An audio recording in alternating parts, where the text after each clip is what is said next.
后来乡亲啊，继续来看这款的状况，敢嘛算是凶体咧？屏东市体育馆附近有一间厝，这个住户是伫个送病院的半路急救无效来死亡。结果这间厝为本地的598万卖到剩396万，到即卖也卖袂出去。买卖厝的中介讲，虽然住户是伫个送病院的半路来过身，但是也是会当认定伊的厝是凶体。这嘛引发着袂少网友热烈的讨论，到底安那才算是凶体的？来看咱的报道。这间伫屏东市中心买卖的厝，进入内底，请价是长形的真块地坪，有49坪，总共4间房间，灶骹客厅拢总有。附近的行情1坪20万，不过这间厝开价598万，卖当外，即马落甲剩396万，也未卖出去。原因是本来住户食毒，送去病院半路急救无效亡生，所以讲被认定是凶体。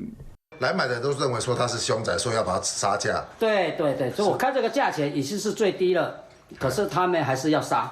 中人讲，因为精神的问题，拢甲买方讲避免日后有纠纷。不过，未少乡亲伫问讲，送夜半路过身，敢算是凶体？门外面应该就不太算了。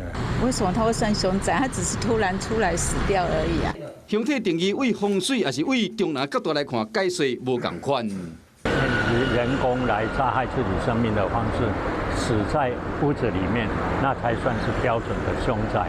以风水学来讲，人工加工的方式伫厝内过往，这定义是凶体。不过呢，中人更较严格，就是讲，若是行为意念是伫厝内底产生的，就会被法院认定是凶体。他的意念是在那个房子那边产生，也在那边施予这个行为，所以通常因为这样而死掉，会被认定。那一户是凶宅。